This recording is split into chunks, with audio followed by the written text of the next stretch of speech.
Good afternoon student. Up bind परिवार में आप लोगों का हार्दिक स्वागत है। आज हम लोग स्टार्ट करने वाले हैं 15 मई 2023 का करंट अफेयर। देखिए, जैसा कि हम लोग बात करेंगे 15 मई का, तो 15 मई का करंट अफेयर पढ़ने से पहले आपको पता है कि जो करंट अफेयर है ये सभी एग्जाम्स के लिए क्या है, बहुत ही यूजफुल है। तो आज हम लोग स्टार्ट करने वाले हैं। देखिए, फर्स्ट क्वेश्चन देखिए आप। क्वेश्चन नंबर फर्स्ट है आज का हमारा कि कर्नाटक विधानसभा चुनाव 2023 में जो कांग्रेस पार्टी है इसने कितनी सीटें जीती है। तो देखिए आप लोग, जैसा कि हम लोग बात करते हैं कर्नाटक विधानसभा की। देखिए, ये जो कर्नाटक विधानसभा है, तो सबसे पहले हम लोग बात करते हैं कि जो कर्नाटक विधानसभा है तो इसमें सीटें कितनी है। पहली बात तो है ना, तो यहाँ पर जो सीटों की संख्या है वो है 224। और आपको पता है कि हाल ही के अंदर कर्नाटक विधानसभा चुनाव हाल ही के अंदर संपन्न हुए हैं और उसकी जो रिजल्ट है वो भी आ चुके हैं। तो जैसा कि हम लोग बात करते हैं कर्नाटक की, तो यहाँ पर जो इंडिया है, इंडिया के अंदर दो पार्टी सबसे बड़ी पार्टियां हैं। एक तो है इंडियन नेशनल कांग्रेस और दूसरा है भाजपा पार्टी। तो देखिए आप लोग, जैसे हम लोग बात करते हैं, ये जो कांग्रेस पार्टी है तो इस कांग्रेस पार्टी ने 224 सीटों में से 136 सीटें, जो 136 सीटें हैं तो इन्हें 136 सीटों पर क्या जमाया, अपना कब्जा जमाया।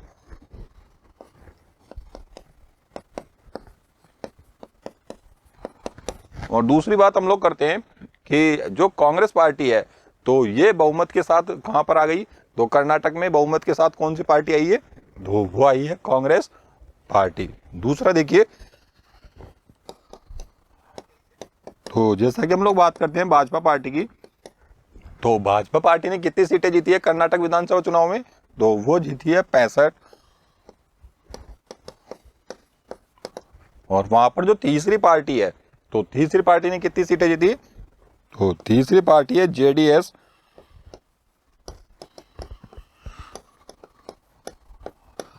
तो जेडीएस ने कितनी सीटें जीती वहां पर, तो वो जीती है 19 सीटें। तो कांग्रेस पार्टी सबसे ज्यादा बहुमत के साथ वहां सरकार बनाने वाली है। तो जैसा कि हम लोग बात करते हैं,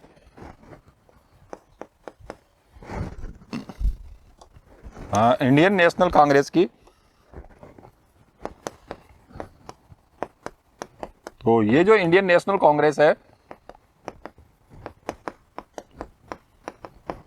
तो इस पार्टी के जो अध्यक्ष हैं, तो उन अध्यक्ष का नाम क्या है, तो उन अध्यक्ष का नाम है मल्लिकार्जुन खड़गे।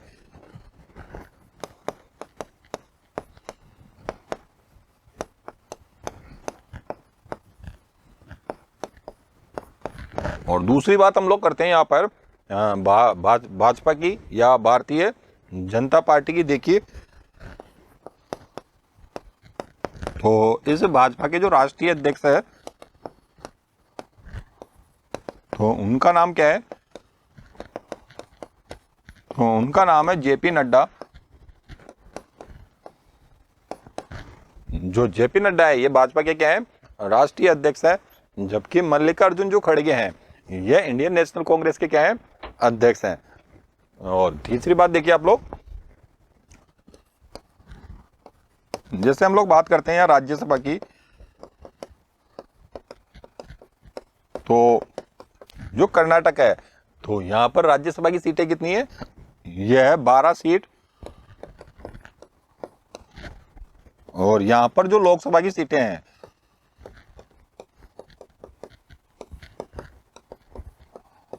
तो लोकसभा की कितनी सीटें हैं कर्नाटक विधानसभा से, तो कर्नाटक से है टोटल 28 सीटें।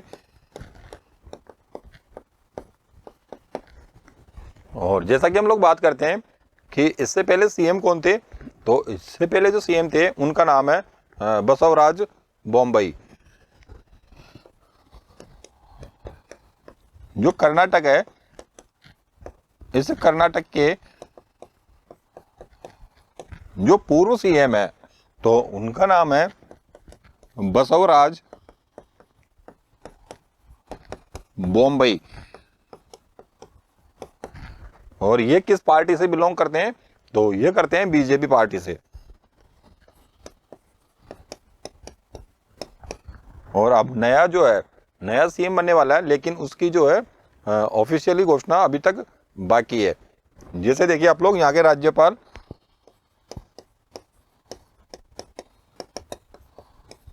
तो इस कर्नाटक के राज्यपाल कौन है? तो कर्नाटक के राज्यपाल है भी थावरचंद गहलोत।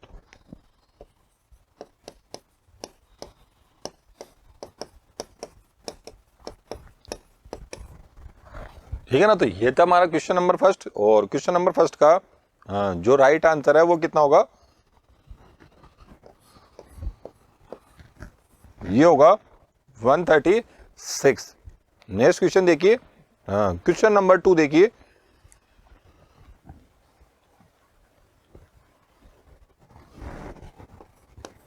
आज का क्वेश्चन नंबर 2 है हमारा कि हाल ही में घोषणा के अनुसार ट्विटर की नई सीईओ कौन बनी?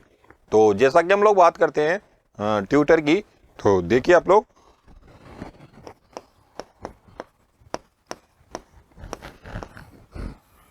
है ना, ट्विटर। तो ट्विटर की यदि आप लोग बात करते हो तो इसकी जो स्थापना है वो कब हुई थी? देखिए आप लोग,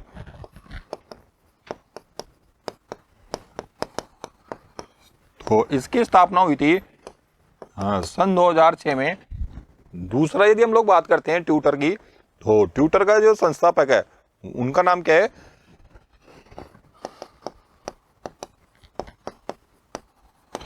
तो इस ट्विटर के जो संस्थापक है उनका नाम है जैक डोर्सी।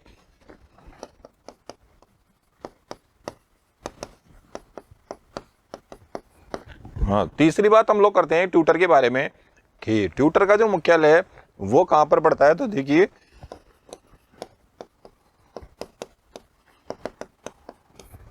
इसका जो मुख्यालय पड़ता है वो पड़ता है अमेरिका के कैलिफोर्निया में।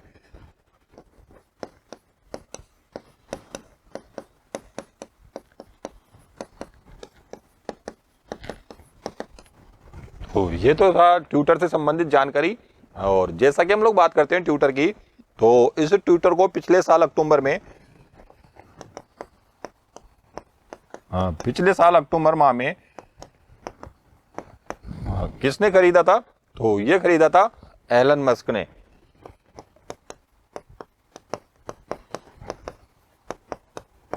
और एलन मस्क ने कितने में खरीदा था इसको, ट्विटर को? तो ये खरीदा था 44 अरब डॉलर में।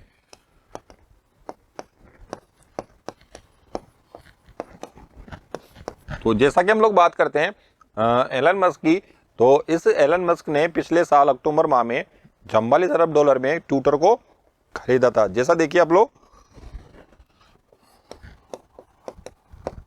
एलन मस्क की बात करते हैं, तो ये जो एलन मस्क है तो ये किस किस के संस्थापक है? तो जैसे हम लोग बात करते हैं, एक तो है स्पेस एक्स कंपनी का,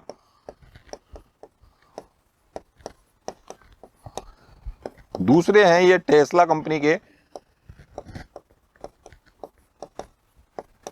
और तीसरा यदि हम लोग बात करते हैं तो दी बोरिंग कंपनी है। तो उसके भी संस्थापक कौन है? तो उनका नाम है एलन मस्क।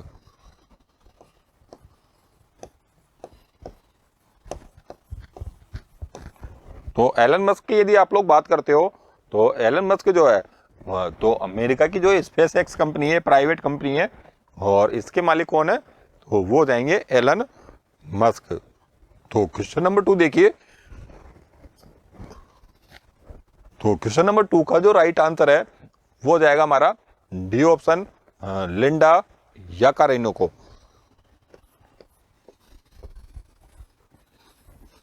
तो लिंडा याकारिनो जो है ये हाल ही में किसकी सीईओ बनी है? तो ये बनी है ट्विटर की सीईओ।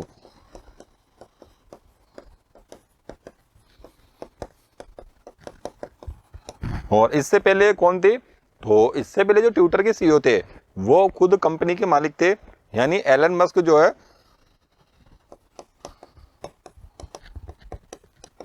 ये इसके अब क्या कहलाएंगे, तो ये कहलाएंगे पूर्व सीईओ। तो क्वेश्चन नंबर 2 का जो राइट आंसर है वो क्या हो जाएगा हमारा, डी ऑप्शन। नेक्स्ट क्वेश्चन देखिए, क्वेश्चन नंबर 3 देखिए।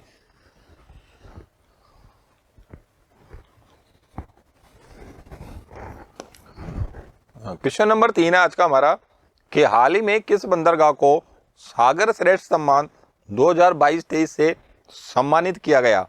तो जैसा कि हम लोग बात करते हैं, सागर श्रेष्ठ सम्मान 2022-23, तो इससे किसको सम्मानित किया गया, तो ये सम्मानित किया गया कोची बंदरगाह को।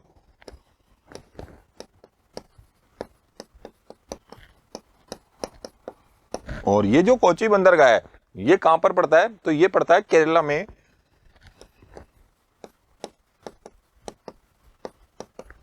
तो इसको किसके लिए दिया गया ये अवार्ड, तो ये जो सम्मान दिया गया वो दिया गया लिक्विड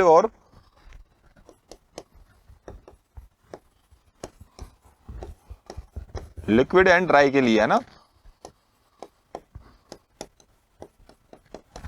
तो लिक्विड एंड ड्राई जो कार्गो होता है तो उसके लिए इसको कौन सा सम्मान दिया गया, तो ये दिया गया सागर श्रेष्ठ सम्मान 2022-23। नेक्स्ट देखिए,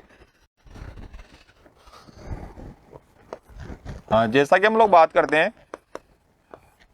केरल की, तो केरल के सीएम कौन है, तो यहाँ के जो मुख्यमंत्री है उनका नाम है पिनरई विजयन। और यहाँ के जो राज्यपाल है गवर्नर, तो राज्यपाल का नाम क्या है, तो उनका नाम है मोहम्मद आरिफ खान।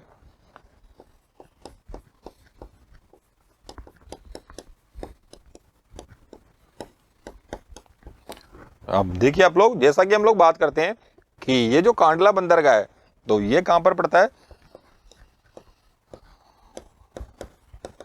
तो ये पड़ता है गुजरात में। और गुजरात जो है भारत में सबसे लंबी सीमा बनाने वाला क्या है, स्टेट है। दूसरा देखिए आप लोग, ये जो नावा सेवा बंदरगाह है तो ये कहां पड़ता है, तो ये पड़ता है महाराष्ट्र के अंदर। तो क्वेश्चन नंबर 3 का जो राइट आंसर है वो जाएगा हमारा ए ऑप्शन।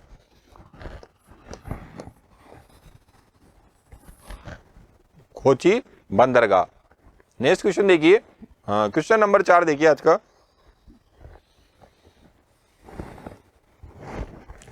क्वेश्चन नंबर 4 है आज का हमारा कि हाल ही में प्यूमा इंडिया के नए प्रबंध निदेशक कौन नियुक्त किए गए। तो जैसा कि हम लोग बात करते हैं प्यूमा इंडिया की,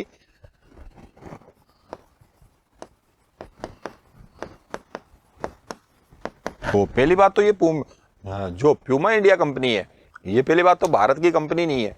दूसरी बात देखिए आप लोग कि ये जो प्यूमा इंडिया कंपनी है तो इसकी स्थापना कब हुई थी, तो इसकी स्थापना हुई थी 1948 के अंदर। और इसका जो मुख्यालय पड़ता है वो कहां पर पड़ता है प्यूमा इंडिया का, तो इसका जो मुख्यालय पड़ता है वो पड़ता है जर्मनी के अंदर।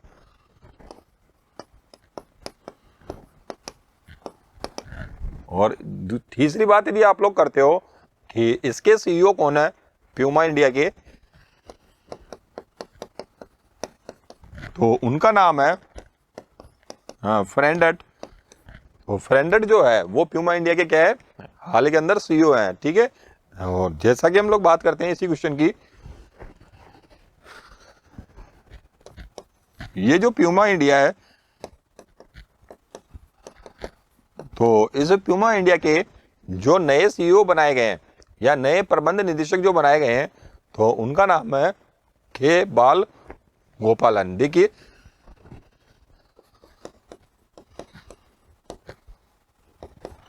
तो इसके जो मैनेजिंग डायरेक्टर बनाए गए हैं वो किनको बनाया गया, तो वो बनाया गया के बाल गोपालन को।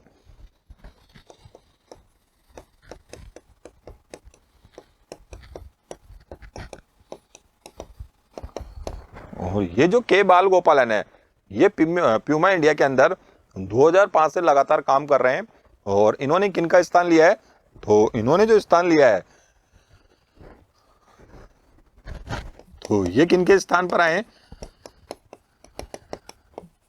तो ये आए हैं अभिषेक गांगुली के स्थान पर।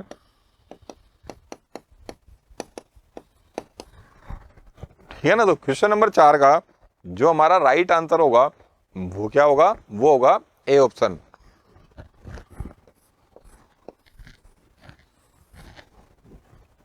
नेक्स्ट क्वेश्चन देखिए। हाँ, क्वेश्चन नंबर 5 देखिए आज का।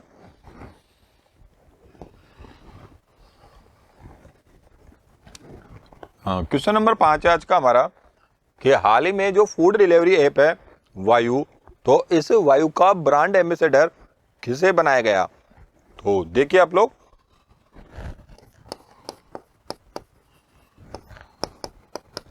हाँ, जैसा कि हम लोग बात करते हैं, ये जो वायु ऐप है, तो ये वायु ऐप कौन सी ऐप है? तो ये है फूड डिलीवरी।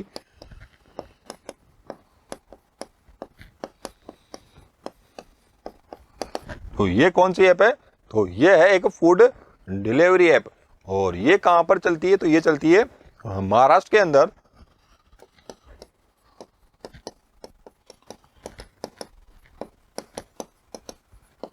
और तीसरी बात हम लोग करते हैं इसी के बारे में कि ये जो वायु ऐप है, तो जैसा कि आप लोगों को पता है कि जो फूड डिलीवरी ऐप है,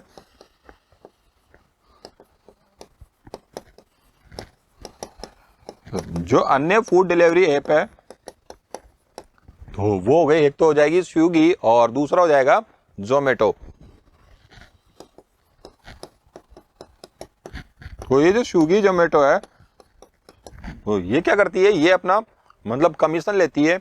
लेकिन जो ये वायु ऐप आई है, तो ये जो वायु ऐप है, ये अपना कमीशन जो है नहीं लेगी। पहली बात तो ना, यानी कि ये कौन सी ऐप है? तो ये एक कमीशन फ्री ऐप है। पहली बात तो ना।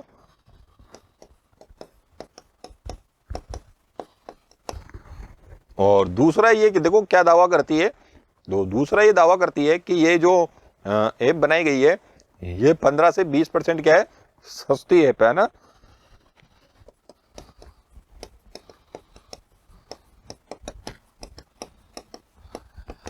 तो आपको पता है जैसा कि ये कमीशन नहीं लेगी, तो ऑब्वियसली जो है ये अन्य जो ऐप होगी, जैसे स्विगी हो गई, जोमेटो हो गई, तो इससे क्या होगी? ये इजी होगी। ठीक है ना। दूसरा देखिए आप लोग।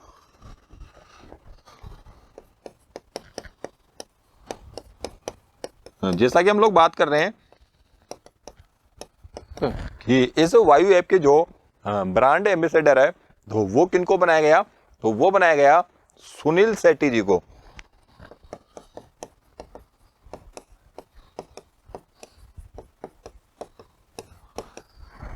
तो इस क्वेश्चन का जो राइट आंसर है वो हो जाएगा हमारा B option, Sunil Shetty.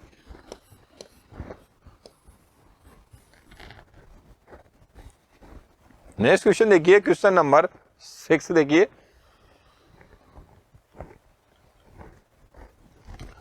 Question number 6 है आज का हमारा कि हाल ही में आईपीएल के इतिहास में सबसे तेज अर्धशतक लगाने वाले खिलाड़ी कौन बने? तो देखिए आप लोग।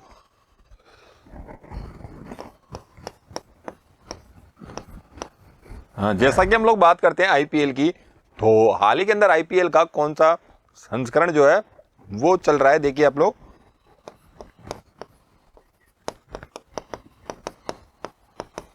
तो हाल ही के अंदर जो आईपीएल है, तो इस आईपीएल का 16वां संस्करण जो है ये चल रहा है। तो देखिए आप लोग। तो इसके अंदर सबसे तेज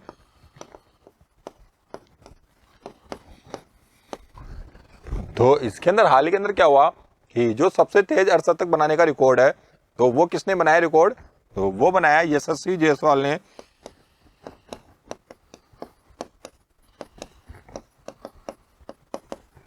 और ये किस टीम से खेलते हैं? तो ये खेलते हैं राजस्थान रॉयल से।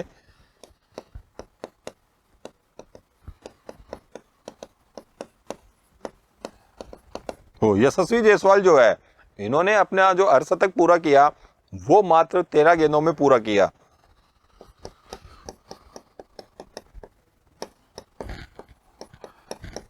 मात्र 13 गेंदों में इन्होंने कितने रन बनाए? 50 रन बनाए। तो इन्होंने किन का रिकॉर्ड तोड़ा है? तो इससे पहले ये रिकॉर्ड किन के नाम था?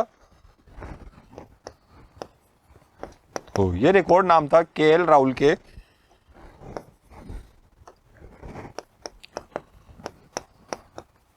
और केएल राहुल ने कितने गेंदों में अपना अर्धशतक पूरा किया था? तो वो किया था 14 गेंदों में।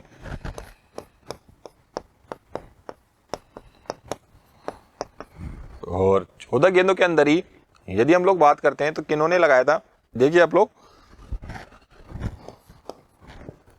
हाँ, जैसा कि हम लोग आईपीएल की बात कर रहे हैं तो ये किन के विरुद्ध लगाया गया? तो ये लगाया गया जो कोलकाता नाइट राइडर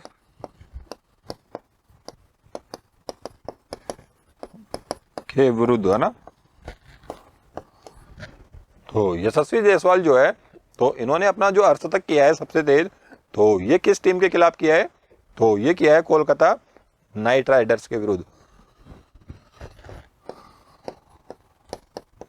और जैसा कि हम लोग बात करते हैं कि ये किस मैदान पर किया गया, तो ये किया गया ईडन गार्डन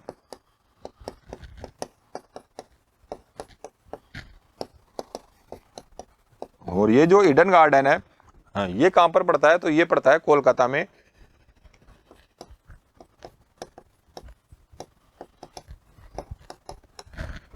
अब देखिए आप लोग कि जैसा कि हम लोग बात करते हैं आईपीएल में, तो आईपीएल में जो सर्वाधिक विकेट का रिकॉर्ड है, देखिए आप लोग, सर्वाधिक विकेट, तो सर्वाधिक विकेट किन्होंने लिए? तो वो लिए हैं यजुवेंद्र चहल ने।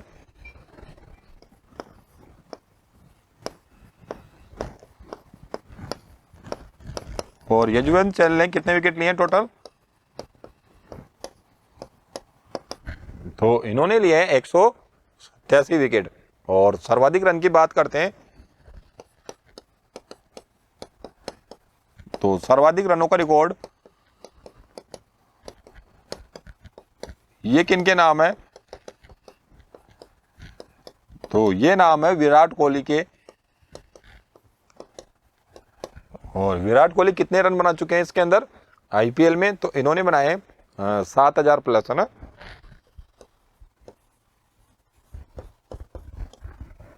ठीक है, तो इस क्वेश्चन का राइट आंसर देखिए, तो इस क्वेश्चन का जो राइट आंसर है वो जाएगा सी ऑप्शन। हाँ, यशस्वी जायसवाल। नेक्स्ट देखिए, क्वेश्चन नंबर 7 है आज का हमारा कि हाल ही में किस एजेंसी ने 2025 तक दुनिया का पहला वाणिज्यिक अंतरिक्ष स्टेशन लॉन्च करने की घोषणा की है? तो देखिए, जैसा कि हम लोग बात करते हैं दुनिया का पहला वाणिज्यिक, है ना, दुनिया का पहला वाणिज्यिक अंतरिक्ष स्टेशन, तो ये अंतरिक्ष जो स्टेशन है ये किसने लॉन्च करने की घोषणा की है? तो ये जो लॉन्च करने की घोषणा की है वो की है स्पेस एक्स ने। तो ये जो घोषणा की है, तो ये घोषणा किन्होंने की है? तो ये घोषणा की है स्पेस एक्स कंपनी ने। और ये जो स्पेस एक्स कंपनी है ये कहां की कंपनी है? तो ये है अमेरिका की।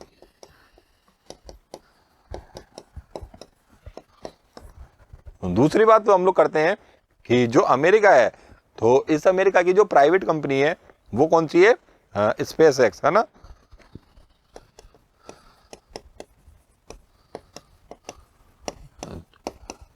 दूसरी बात हम लोग करते हैं कि ये जो स्पेस एक्स कंपनी है, तो इसके मालिक का नाम क्या है?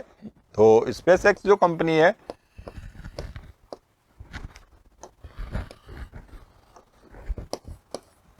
स्पेस एक्स कंपनी जो है,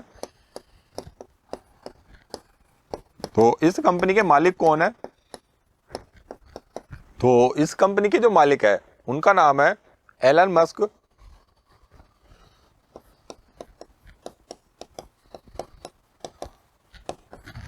और दूसरा हम लोग बात करते हैं कि जो ये अमेरिका है, तो इसी की जो स्पेसएक्स कंपनी है, तो इन्होंने कौन सा रॉकेट लॉन्च किया एक और, तो उसका नाम है फाल्कन 9। और सबसे बड़ी बात है फाल्कन 9 की कि ये जो रॉकेट है,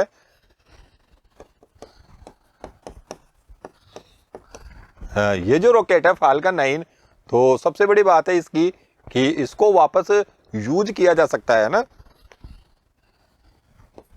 यानी ये रीयूजेबल है ना, तो इसको भी क्या कर सकते हैं, वापस यूज किया जा सकता है।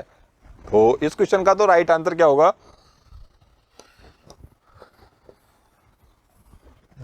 ये हो जाएगा स्पेसएक्स, है ना। और इसको कब तक लॉन्च करने की घोषणा है, 2025 तक।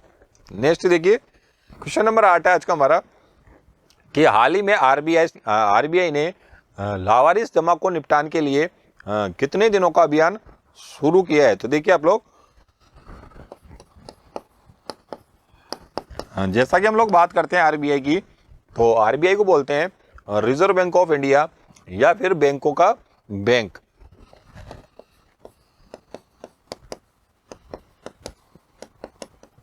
बैंकों का बैंक या रिजर्व बैंक ऑफ इंडिया। दूसरी बात हम लोग करते हैं कि आरबीआई की जो स्थापना है, तो इस आरबीआई की स्थापना कब हुई थी, तो इसकी स्थापना हुई थी 1 अप्रैल 1935 को। तो इस आरबीआई की स्थापना कब हुई, तो इस आरबीआई की जो स्थापना है वो हुई थी 1 अप्रैल 1935 को।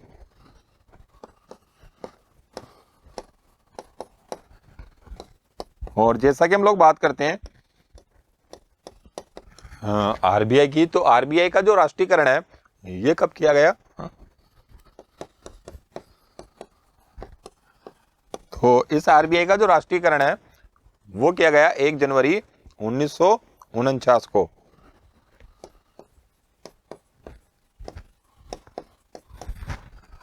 ठीक है ना। और आरबीआई की यदि हम लोग बात करते हैं, तो इस आरबीआई की जो गवर्नर है, तो उनका नाम क्या है, तो देखिए इस क्वेश्चन का तो जो राइट आंसर है वो क्या हो जाएगा हमारा,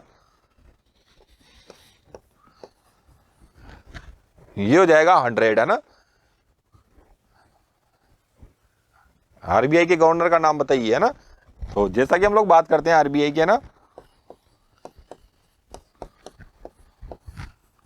तो आरबीआई का जो अदर कार्य क्या है, तो आरबीआई देखिए आप लोग, ये जो आरबीआई है ये क्या करती है, देखिए आप लोग, जो साख नियंत्रण है,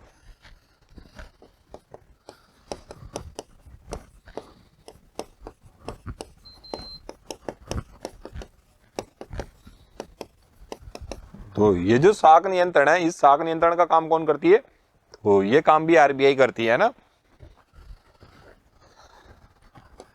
तो जैसा कि हम लोग बात कर रहे हैं कि आरबीआई जो है, तो इस आरबीआई के गवर्नर का नाम क्या है, तो उनका नाम है शक्तिकांत दास।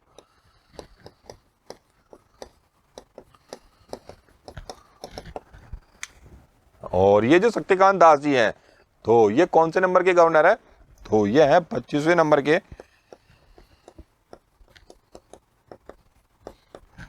और इनको हाल ही के अंदर कौन सा अवार्ड दिया गया, तो इनको दिया गया गवर्नर ऑफ द ईयर का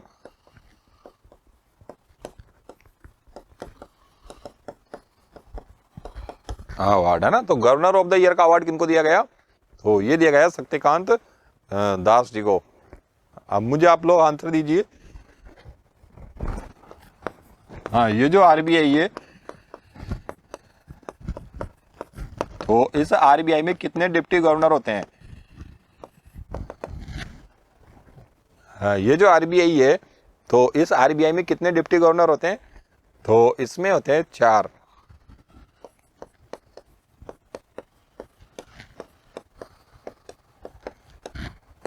और एक होता है इसमें गवर्नर।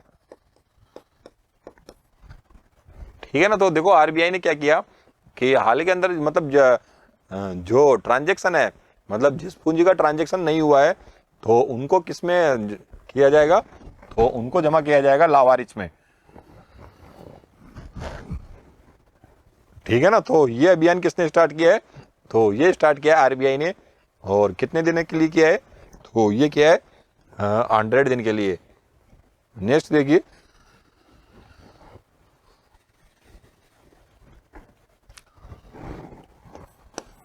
हाँ क्वेश्चन नंबर 9 देखिए आप लोग कि अखिल भारतीय फुटबॉल महासंघ ने 23 जून को किसके जन्मदिन को AIFF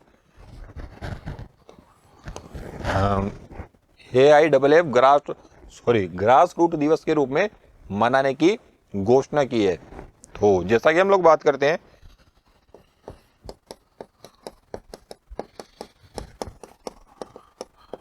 तो ये जो AIFF ग्रास रूट डे जो है, तो ये मनाने की जो घोषणा की गई है वो किनके जन्मदिन पर की गई है, तो ये की गई है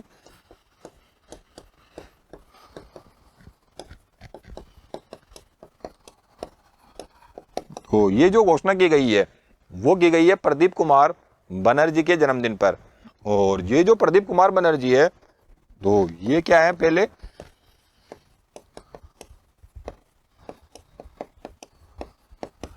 तो ये रह चुके हैं पूर्व फुटबॉलर और उसके क्या रह चुके हैं, कोच।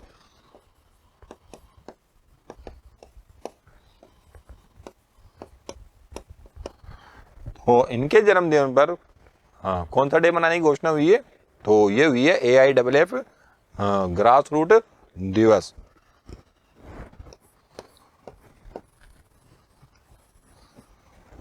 तो इस क्वेश्चन का जो राइट आंसर है वो क्या हो जाएगा हमारा, ये हो जाएगा ए ऑप्शन। नेक्स्ट क्वेश्चन देखिए,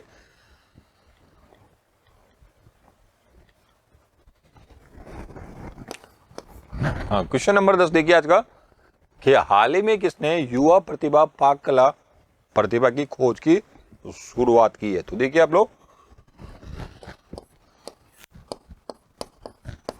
ये जो युवा प्रतिभा है, युवा प्रतिभा पाक कला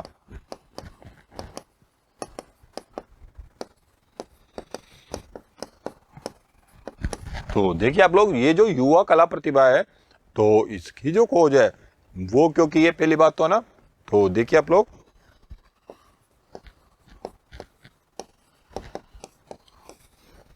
तो इसकी जो खोज करने का पीछे उद्देश्य है वो क्या उद्देश्य है, देखिए आप लोग कि जो बाजरा है तो इस बाजरा उत्पादन को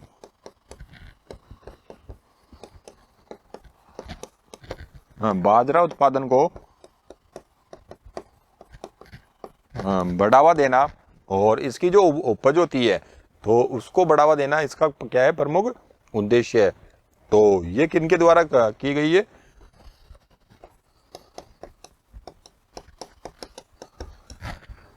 तो ये जो घोषणा की गई है वो की गई है माई गवर्नमेंट। और इस माई गवर्नमेंट के साथ कौन सी है, तो वो दूसरी है IHM। तो यहां पर जो IHM है, तो IHM को बोलते हैं institute of the hotel management.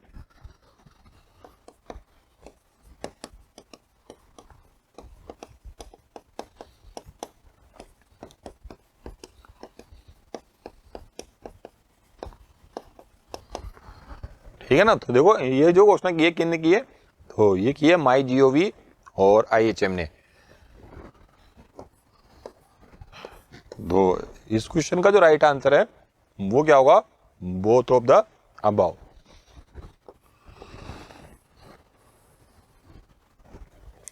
ठीक है ना। तो ये था आज का हमारा क्वेश्चन नंबर 10। और जैसा कि हम लोग बात करते हैं बाजरे की ना, तो देखिए आप लोग एक और इम्पोर्टेंट क्वेश्चन है। तो इस बाजरे से रिलेटेड एक क्वेश्चन है कि जो संयुक्त राष्ट्र है, तो इस संयुक्त राष्ट्र ने वर्ष 2023 को वर्ष 2023 को जो अंतर्राष्ट्रीय बाजरा वर्ष है ये घोषित किया है।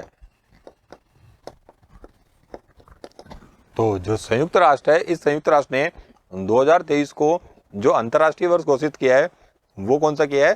तो वो किया है बाजरे को। ठीक है ना। तो इस क्वेश्चन का राइट आंसर तो क्या होगा?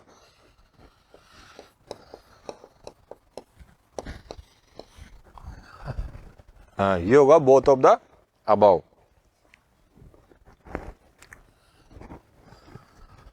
तो आज का सेशन खत्म हुआ।